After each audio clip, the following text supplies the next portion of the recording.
نماز کے لیے اقامت کہہ دی جائے تو پھر آدمی کوئی نماز نہ پڑھے،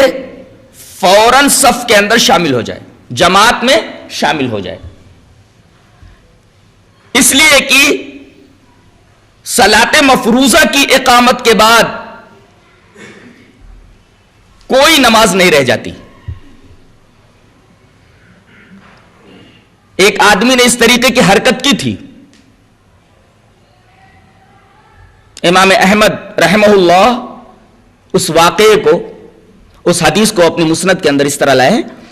وعن ابن عباس رضی اللہ تعالی عنہما قال اقیمت صلاۃ الصبح فقام رجل يصلي ركعتين فجذب رسول اللہ صلی اللہ علیہ وسلم بصوبه فقال اتصلی الصبح اربعا رواہ احمد فی مسندہ۔ حضرت ابن عباس فرماتے ہیں کہ فجر کی نماز کے لیے اقامت کہہ دی گئی، اقامت ہو گئی۔ اس کے بعد نبی کریم صلی اللہ علیہ وسلم نے یہ دیکھا کہ ایک آدمی نے اقامت کہے جانے کے بعد بھی 2 رکعت سنت پڑھنی شروع کر دی ہے۔ آپ نے اس کا کپڑا زور سے کھینچا اور اس کے کان میں کچھ کہا۔ جب نماز ختم ہو گئی اور نبی کریم صلی اللہ علیہ وسلم حجرہ شریفہ میں تشریف لے گئے تو اس آدمی کو صحابہ کرام نے گھیر لیا اور کہا کہ ہمیں یہ تو بتا، نبی کریم صلی اللہ علیہ وسلم نے تیرا کپڑا زور سے کھینچ کر کے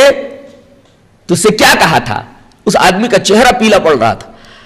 اس آدمی نے یہی کہا کہ رسول اللہ صلی اللہ علیہ وسلم نے میرا کپڑا کھینچ کر کے یہ کہا کہ تو صبح کی نماز 4 رکعت پڑھ رہا ہے،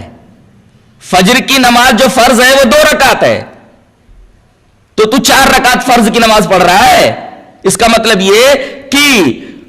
فجر کی نماز یا کسی بھی فرض نماز کی اقامت کہہ دی جائے اور کوئی آدمی کھڑا ہو کر کے سنتیں پڑھنے لگے تو یہ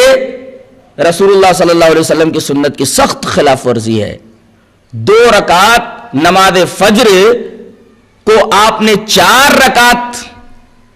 کہا کہ اگر کوئی آدمی فجر کی اقامت ہونے کے بعد اگر سنت پڑھتا ہے تو در حقیقت وہ فجر کی نماز فرض 4 رکعت پڑھتا ہے۔